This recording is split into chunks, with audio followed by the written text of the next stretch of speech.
सुप्रभात दोस्तों, आज हम करेंगे कक्षा 7वीं का पाठ 2 नित्यम पिबामः सुभाषित रसम। इसका एनसीईआरटी सॉल्यूशन करेंगे। फर्स्ट क्वेश्चन है अधोलिखितानां प्रश्नानां उत्तराणि एक पदेन लिखन्तु। निम्नलिखित प्रश्नों के उत्तर एक पद में दीजिए। फर्स्ट क्वेश्चन है नरः कतिभिः वकारैः पूजितः भवन्ति। मनुष्य कितने प्रकार के वकारों से पूजा जाता है? उत्तर है पंचभिः 5 प्रकार के। पुरुषेन कति दोषाः हात्वयः। पुरुष कितने दोषों का नाश करते हैं? षड 6। नेक्स्ट है बुद्धि केन शुद्धयन्ति। बुद्धि किससे शुद्ध होती है? ज्ञानेन ज्ञान से। नेक्स्ट है जल बिंदु निपातेन कर्मस्य कः पूर्यते। जल की एक एक बूंदे किसको भर देती है? घट है घड़े को। नेक्स्ट है आलस्यम केषाम महान रिपु अस्ति। आलस्य किसका महान शत्रु है? मनुष्य नाम मनुष्यों का। आगे है सेकंड क्वेश्चन निम्नलिखितानां प्रश्नानां उत्तराणि पूर्ण वाक्येन लिखन्तु। निम्नलिखित प्रश्नों के उत्तर पूरे वाक्य में दीजिए। अब हमें कंप्लीट लाइन में आंसर देना है। पहला है नरः कथम पूजितो भवति। मनुष्य कहाँ पर पूजा जाता है? उत्तर है वस्त्रेण वपुषा वाचा विद्या विनयेन च इति एतैः पंचभिः वकारौ युक्तः नरः पूजितः भवन्ति। वस्त्र शरीर से, वाणी से, विद्या से, विनय से, इन सभी 5 वकारों से युक्त मनुष्य पूजा जाता है। नेक्स्ट है पुरुषेन के दोषाः हात्वयः। पुरुष कितने दोषों को नाश कर देता है? अभी हमने क्वेश्चन में किया था कितने दोषों को नष्ट कर देता है? 6 दोषों को। अब उन 6 के नाम बताने हैं। षड दोषाः पुरुषेन इह हात्वयः। भूतिम इच्छता निंदा त्रंद्रा भयम क्रोधः आलस्यम दृक्सूत्रतः। पुरुष 6 दोषों का नाश कर देता है। कौन कौन से? निंद्रा, तंद्रा, भय, क्रोध, कार्य टालने की प्रवृत्ति। इन 6 दोषों का क्या है? नाश कर देता है। आगे है कस्य बुद्धिः विस्तारिता भवन्ति। किसकी बुद्धि विस्तारित होती है? यह पढ़ती लिखती पश्यति परिपृच्छति पंडितान उपास्यन्ति च तस्य बुद्धिः दिवाकर किरणौ नलिनी नीदलम इव विस्तारिताः भवन्ति। जो पढ़ता है, लिखता है, देखता है, प्रश्न पूछता है, बुद्धिमानों का आश्रय लेता है, उसकी बुद्धि दिवाकर किरणों से कमल की तरह विस्तारित होती है। नेक्स्ट क्वेश्चन है किम कृत्वा मनुष्यः न अवसितति। क्या करके मनुष्य दुखी नहीं होता? उद्यम कृत्वा मनुष्यः न अवसितति। परिश्रम करके मनुष्य कभी भी दुखी नहीं होता। व्यासस्य वचन द्वयम किम। व्यास के 2 वचन कौन कौन से थे? परोपकारः पुण्याय पापाय परिपिंडनम। दूसरों का भला करके हमें पुण्य मिलता है और दूसरों का बुरा करके पीड़ा देके हमें पाप मिलता है। इति व्यासस्य वचन द्वयम। यह व्यास के 2 वचन थे। आगे है थर्ड क्वेश्चन उदाहरण अनुसारम श्लोकांशान यथ उचितम योजयन्तु। उदाहरण के अनुसार हमें श्लोक को सही मैच करना है। फर्स्ट दे रखा है विद्या वपुषा वाचा वस्त्रेण विनय च। अभी हमारा श्लोक था, अब इसको हमें पूरा करना है। क्या था? वकारौ पंचभिः युक्तौ नरो भवति पूजतः। अब नेक्स्ट है षड दोषा पुरुषेनेह हात्वय भूति इच्छता। इसका क्या है? निंदा त्रंदा भयम क्रोध आलस्यम दृक्सूत्रता।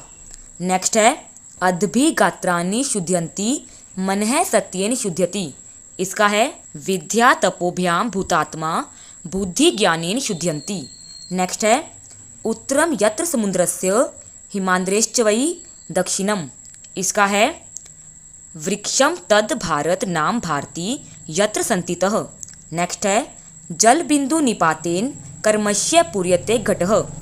इसका है सह हेतु सर्व विद्यना धर्मस्य च धनस्य च।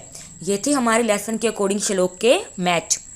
नेक्स्ट फोर्थ क्वेश्चन है निम्नलिखितानां वाक्यानां समानार्थकान् श्लोकांशान पाठात् चित्वा लिखन्तु। में नीचे वाक्य दिए गए हैं, ऐसे ही हमें सेम श्लोक बताकर लिखने हैं। पहला है मधुरवाण्या सर्वे प्रसन्नाः भवन्ति। मधुरवाणी से सभी प्रसन्न होते हैं। अब ऐसा हमारा कौन से श्लोक में लाइन आई थी वो बतानी है। प्रिय वाक्य पदानेन सर्वे तुष्यन्ति जनाः। नेक्स्ट है परिश्रमेन तुल्य बांधवा न अस्ति। अब इसके जैसा हमारे श्लोक में क्या लाइन आई थी, न अस्ति उद्यमो बंधु कृत्वा यम न अवसिदति। नेक्स्ट है प्रोपकारेण मानवस्य पूर्णजन्म भवति। अब इसकी जैसी लाइन क्या है, प्रोपकारः पुण्याय पापाय परिपीडनम। नेक्स्ट है हिंदू महासागरात हिमालय पर्यंतम भारतवर्षम। इसके लिए लाइन है उत्तरम यद्र समुद्रस्य हिमांद्रेश्चैव दक्षिणम वर्षम तद भारतम नाम भारती यत्र संतितः। फिफ्थ क्वेश्चन है अधोलिखितानाम शब्दानाम उदाहरण अनुसारम प्राय पदानि लिखन्तु। हमें जो नीचे शब्द दिए गए हैं उसकी उदाहरण के अनुसार हमें प्रायवाची पद लिखने हैं। फर्स्ट हमें उदाहरण दिया गया है वपुः। वपु क्या होता है, शरीर, तो संस्कृत में क्या होगा इसका, शरीरम। जलम जल, इसका प्रायवाची क्या होगा, तोयम। लोचनम आँख, इसका प्रायवाची क्या होगा, नयनम। धनम धन, इसका प्रायवाची वित्तम। बुद्धिः बुद्धि, इसका प्रायवाची ज्ञानम। रिपुः शत्रु, इसका प्रायवाची शत्रुः। नेक्स्ट है अत्र इदम अवधेयम। अब नीचे दिए को ध्यान से देखें। तृतीया विभक्तिः शब्द रूपानी उचितई पठन्तु स्मरन्तु च। नीचे हमें शब्द रूप दिए गए हैं, उसमें हमें तृतीय विभक्ति दी गई है, उसे हमें पढ़ना है और याद रखना है। पुल्लिंग शब्दाः, स्त्रीलिंग शब्दाः, नपुंसकलिंग शब्दाः। शब्दः हमें शब्द दिए गए हैं, एक वचनम द्विवचनम बहुवचनम, और तीनों वचन दिए गए हैं। अब हमें इनकी तृतीय विभक्ति याद करनी है। छात्र का शब्द तृतीय विभक्ति क्या है, छात्रेण छात्राभ्याम छात्रई। शिक्षक शिक्षकेन शिक्षाभ्याम शिक्षकई। विद्या विद्या विद्याभ्याम विद्याभि। छात्र छात्रया छात्राभ्याम छात्राभि। सत्य सत्येन सत्याभ्याम सत्यई। ज्ञान ज्ञानेन ज्ञानाभ्याम ज्ञानई। किम का शब्द केन काभ्याम कई। ये हमारे तीनों लिंग के तृतीय विभक्ति थे। आगे है सिक्स्थ क्वेश्चन अध प्रतेषु ऋक् स्थानेषु तृतीया विभक्ति समुचित रूपानी लिखन्तु। अब हमें नीचे दिए गए हैं जो फिलअप, उसमें हमें तृतीया विभक्ति को लिखना है। यहाँ पर हमें क्या है, तीन वचन दिए गए हैं, एक वचन द्विवचन बहुवचन। वृक्षेन, किसका शब्द रूप है हमारा ये, वृक्ष का, तो इसकी हमें तृतीया विभक्ति बनानी है। वृक्षेन वृक्षाभ्याम वृक्षई। लताभ्याम, ये किसका शब्द रूप है, लता का, इसमें भी तृतीया विभक्ति लगानी है। लत्या लताभ्याम लताभ्य। देशाभ्याम, देश का शब्द रूप है ये, देशेन देशाभ्याम देशई। पुण्येन, पुण्य का शब्द रूप, पुण्येन पुण्याभ्याम पुण्यई। विनयई, ये विनय का शब्द है, विनयेन विनयाभ्याम विनयई। सेवंथ क्वेश्चन है कोष्ठ के पदानि विलिख्य सुभाषितम पुर्यन्तु। हमें नीचे कुछ शब्द दिए गए हैं, उसमें हमें जो ये फिलअप दिए गए हैं वहाँ पर हमें क्या है, अपनी सुभाषितों को पूरा करना है।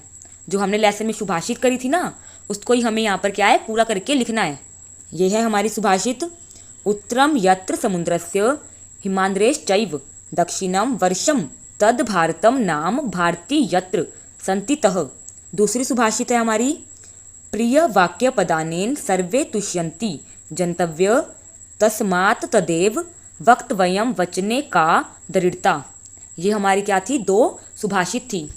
आगे एट्थ क्वेश्चन है उपयुक्तानि सुभाषितानि पठित्वा ऋक् स्थानानि पुर्यन्तु। जो हमें ऋक् स्थान दे रखा है उसमें हमें सही सुभाषित लगाकर उसे पूरा करना है। आलस्य ही मनुष्य नाम शरीरस्थौ महान रिपु। आलस्य ही मनुष्य के शरीर में रहने वाला सबसे बड़ा शत्रु है। तस्मात् तदेव वाक्यम वचने का दृढ़ता। इसलिए हमें वैसा ही बोलना चाहिए। अच्छा बोलने में कैसी कंजूसी। नेक्स्ट है यह पढ़ती लिखती पृच्छति पंडिता अनुपाश्यन्ति। जो पढ़ता है लिखता है देखता है प्रश्न पूछता है विद्वानों का आश्रय लेता है। यह हेतु सर्व विद्यानाम धर्मस्य च धनस्य च। कारण सभी प्रकार की विद्याओं का धन का होता है। नेक्स्ट है विद्या तपोभ्याम भूतात्मा बुद्धिर्ज्ञानेन शुध्यन्ति। विद्या तपस्या और आत्मा से बुद्धि का ज्ञान पवित्र होता है। यह था हमारा इस लेसन का अभ्यास। अगर आपको वीडियो पसंद आई हो तो लाइक शेयर एंड मेरे चैनल को सब्सक्राइब जरूर करें।